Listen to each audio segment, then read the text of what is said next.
So how big is a transformation for BMW, who is famous for the straight inline sixes and V8s and lovely combustion engines, to go to electric? People argue that electric cars are boring, generic, and so on, nothing to do with emotions. I talked to Jürgen Brack, who is in charge of BMW's driving dynamics. We were driving this car on some nice slippery roads in the forest, and he's gone from being a petrolhead, he still is, but to also be an electric head. So let's go to an interview.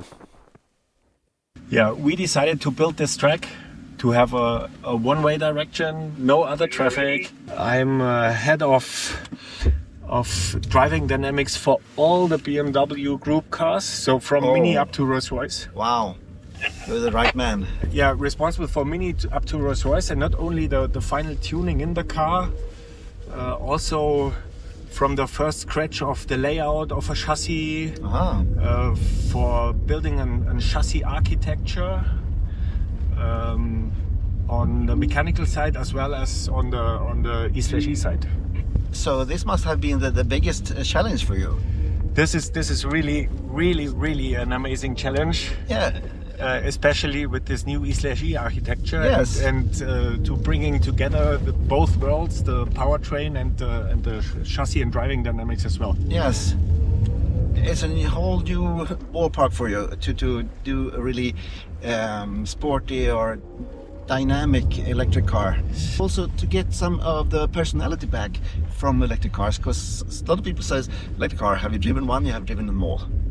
Yeah, what is relatively easy for an electric car is to accelerate from 0 to 100 in 2.8 seconds. Yes. Yeah, it's easy. Put in a lot of horsepowers, and almost everybody can achieve this. Yeah. Yes.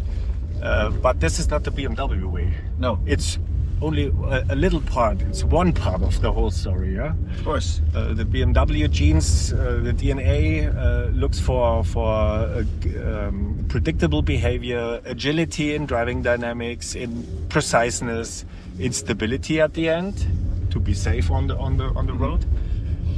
And this is the basis for the idea where we born our Heart of Joy. Yeah. At the end, to bring both worlds together, so our driving dynamics aspects as well as the powertrain aspects.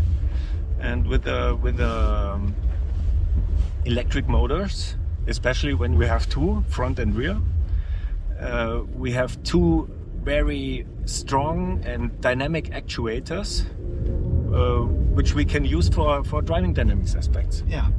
Both acceleration and braking. Exactly. Yes. We're braking with kind of braking. It's recuperation, but the driving dynamics aspect is braking. So deceleration. Yeah, you can use it in the bend. Okay, I brake a little bit here and there. Yeah. Yeah. In addition, so we have a rear axle engine at the front. A rear axle engine at the rear and the front axle engine at the front. Yeah. And if we need wheel individual forces, we use the brake. Mm-hmm. So if the car is oversteering, we need a brake intervention at one front side, like all types. Then we use the brake. Yeah. But to bring it all together, the interaction between all these actuators, and to bring it together very smooth, this is Heart of Joy at the end. Yeah. Yes, because you can do it. Each system can react for itself, but then you get a driving behavior that is horrible. It's like powertrain wants to accelerate, and the brake wants to brake because of stability and so on. And it's like having a backseat driver that yells to you. Yeah, exactly. I want to be one driver in one car. Exactly, and this is our main target. That it's at the end as a whole system, a whole driving dynamic system, lateral acceleration, longitudinal acceleration, braking, stability, agility, to bring it in one brain and to make it smooth, predictable, agile, and that's the result. But just to set things straight, you are a petrolhead, right? I am. I was really a petrolhead. Yeah. Yeah. But I guess you still are. I'm still a little bit a petrolhead. Yeah. But with the 6th generation of powertrain here and our heart of joy, it's amazing. Are you also electro-head now? It starts to change me a bit. Yeah. I can put a No, sport. really. It really. Sport? I do. Yeah. You did it already. Is it okay? Yeah, it's okay. So you are both a petrolhead and electric head now. No, because of the benefits of this combination are so high, and it's so great to drive. You can't close the eyes of it, yeah. And especially with our 6th generation of BEV powertrain, so we have range, we have but has the new speed. engines made something for the driving pleasure even better, or is it more the computing? And no, it's also the hardware of the powertrain as well, because this powertrain is able to recuperate, so brake to standstill, so we get these smooth stops, our soft stops. Yeah. We can use it reliable and as a brake actuator, and therefore it has a big part of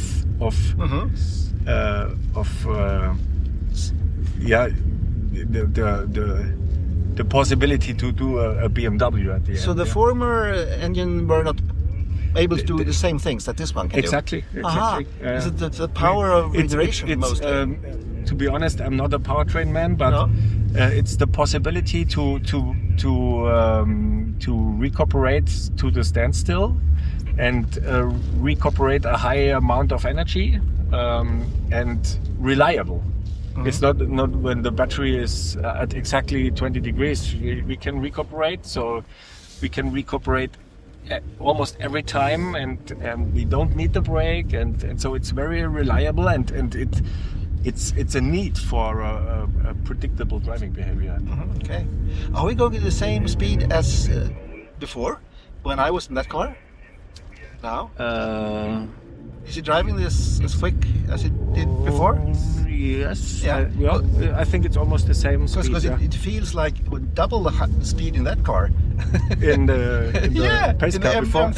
Yeah, because this feels just smooth and just nothing. That's exactly our target. Very, very reliable and sort of nice. Doesn't feel any. And now you felt right now that the rear axle helps you going into the curve without being unstable and without getting any brake intervention that makes you slow. So it's only helping you going into the curve.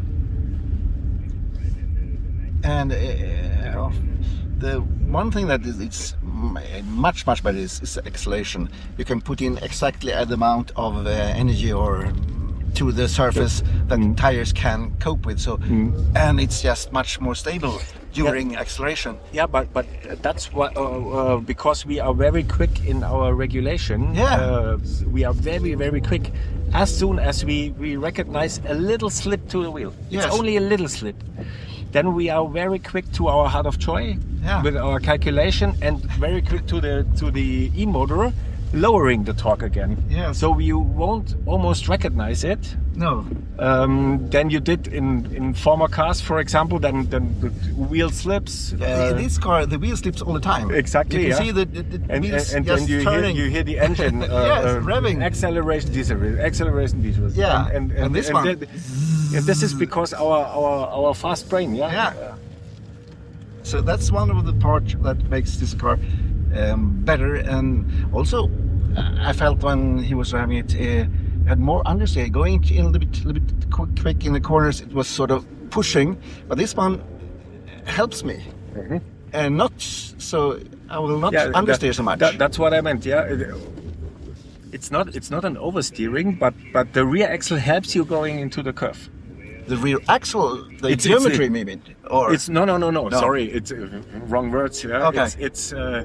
It's it's a little kind of oversteer. Yeah. It's a little, that's what I meant with the rear axle helps you, yeah? It's a little kind of oversteer without being unstable. Yes. Because a normal driver do not want oversteering cars, yeah? But if it helps without any hard interventions or being unsafe because of too much angle, it helps you go into the curve. I can do too much, and it will. I can just do crazy things. Helps a bit, so I can do wrong. I can. I can do the wrong things, and it will just keep the car going like it should. And could we have one more sporty setting here? No, we have only personal mode and sport mode here.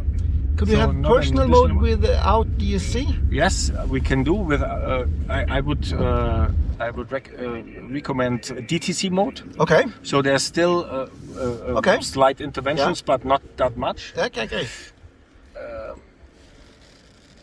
So DTC is on. So yeah, I can feel it. Okay, now it's alive more, and I have to be responsible. Yes, you have to be responsible right now. Right? That's a hard part, but the fun part also. So now, effectively, the wheels can turn as much as they want. Nearly. Yeah, it's several things on it. The possibility that the wheels slip is higher. Yeah. So we let them slip. Yeah. If you accelerate. Mm-hmm. The yaw angle is the possibility to build up yaw angle is possible here. Yeah. Yeah. And then this is nice. This is what the BMW was about. To just have the drift, and then we have one more thing that we can add to this one. That's 4 motors, 1 motor to each wheel. And what will that make? What will be the big difference with that? We will see. Yeah, but in theory, you can then in theory, you can break each wheel and you can accelerate each wheel. One project of mine in former times was the first X6, and it had a mechanical torque vectoring rear axle differential. Yeah. So with a torque vectoring system, you can wheel individually. Put torque on the road. So when you think about this, you can brake with 1 wheel, and it's not braking; it's negative torque. Yeah. Via a differential or 2 e-motors. Yeah? Yes, same thing. And the other is accelerating, so you get your torque into the car, and it helps you bending without any brake intervention and any valves clicking and so on. Very smooth. Yeah. Yes. So that's a big difference. But here we have the possibility to switch between front and rear. Sure. Yeah. Which is already a big driving dynamic feature, and if we have to stabilize the car via the ESP system, we have to use here in this car the brakes at the end, because when we need it wheel individually left to right, and we only need some brake torque on 1 wheel, we have to do it by braking. Yeah. But our aim is not to come to this braking point. Yeah. It's much to be further. smoother before. Yeah. Yes. It seems that you have fun. Yes, right? Yes, yeah. I'm trying. It's good. I'm trying my best. No. It's smooth. Yeah, that's why I'm here.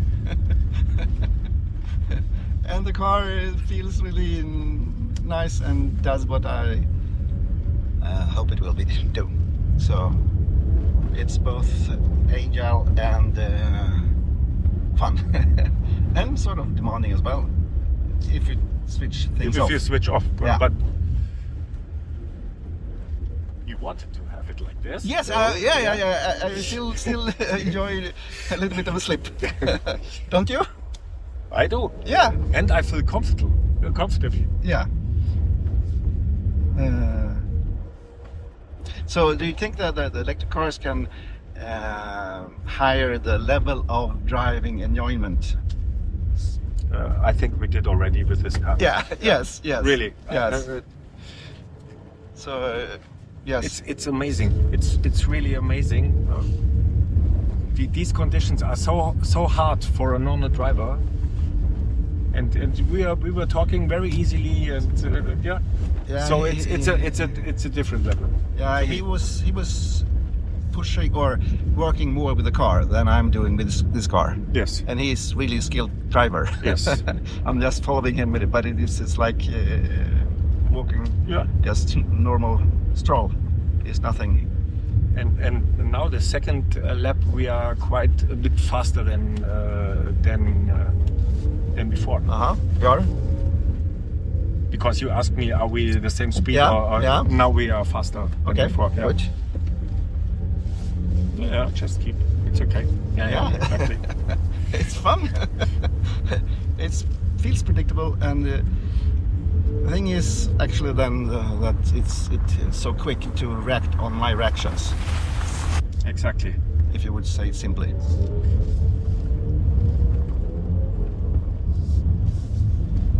And then we have the sound issue, and that you will solve that as well along the way. I don't know. I don't know. We will see. You have said, someone in BMW has said that you will have the sound connection to the driving further on. Yes. Yes. That's not the secret. That's just teasing the future. No, but this is our way to go here. Yeah. But but has it been a sort of I mean, BMW is Bayerische Motorenwerke. It's about engines, and engines used to be something that explodes and burns. No, we are building these engines. I know, Yeah. but it used to be. It's the roots of BMW is burning fuel. But now, I guess it has been sort of a journey for everybody in the company to really think, oh, this is better. The new world is better. I think it already has changed. Yes, but it has been a journey. It has been a journey, true. Yeah. But can you tell me about the journey that you have experienced? Because I've read it or talked to people in the whole Germany industry, in Porsche and whatever, and they are rooted so deeply in this culture or this mechanics or whatever. No. And now you're in the new world. No, I think it isn't only the technology for itself. So And the knowledge. I need an internal combustion engine, and this is good. So it's more for us inside BMW how the car behaves. Mm-hmm. And when I remember my first contact to electrified vehicle was the first PF X5. PF X5, okay. So a 4-cylinder front engine with a heavy battery in the back. Yeah. Not the best load distribution between front and rear.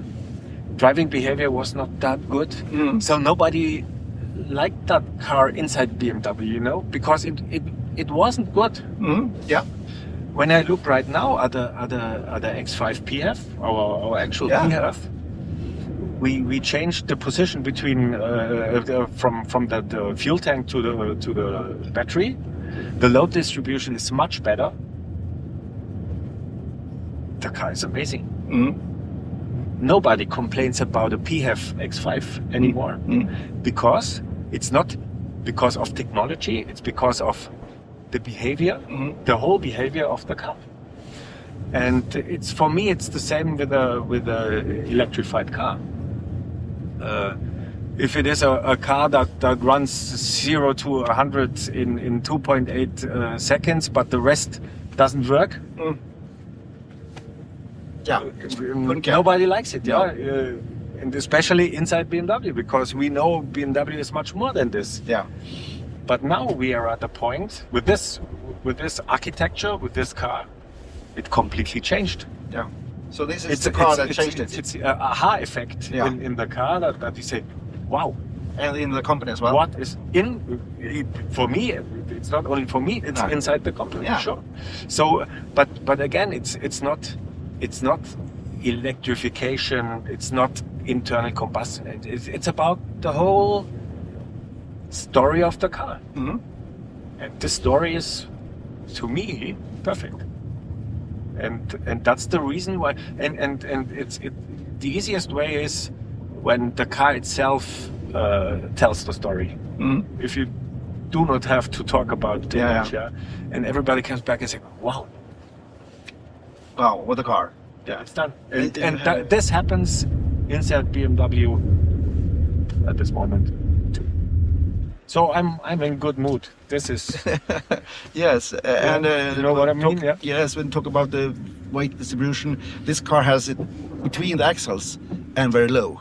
Yes, and that is that's a big benefit of cars anyway. Yes, because weight distribution is down because of the battery and nothing in the front and nothing exactly, or especially with an all-wheel drive car, we have a e-motor in the front and in the rear. It's perfectly balanced. Yeah, it's perfect balanced. So this is.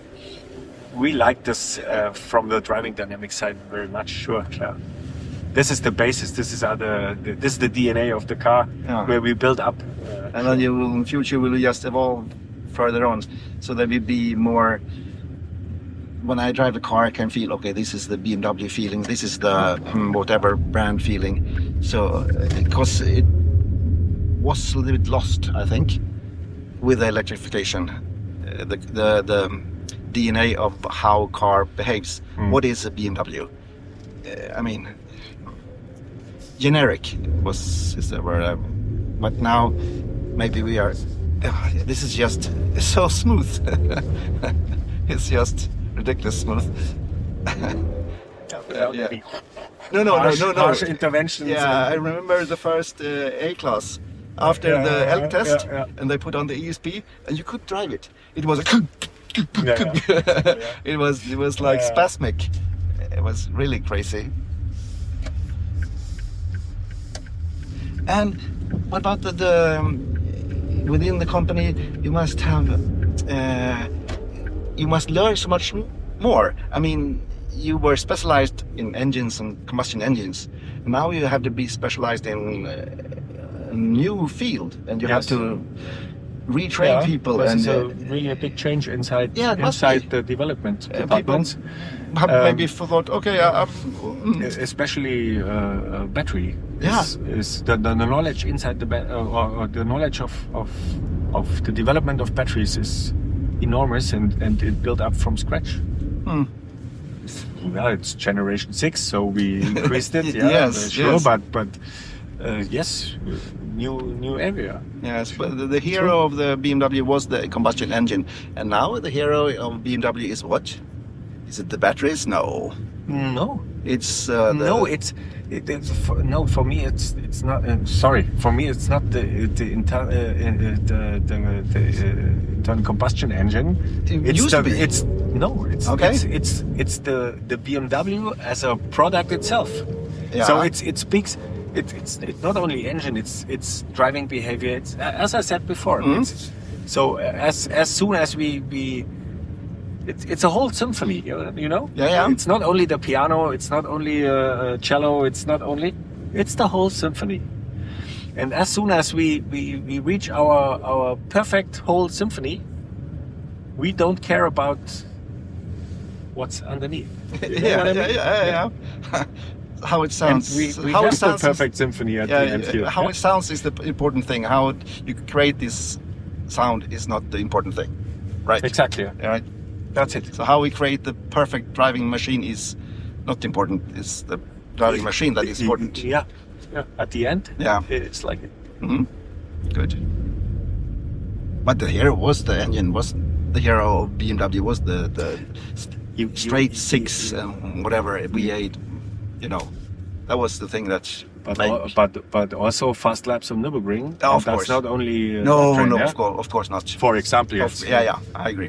When I look at an M3, Yeah. it's not only engine; it's much more than an engine. Yeah. Yeah, but the communication of M3 has also been around the engine. What engine have you this time? 6 or 8 or turbo or whatever.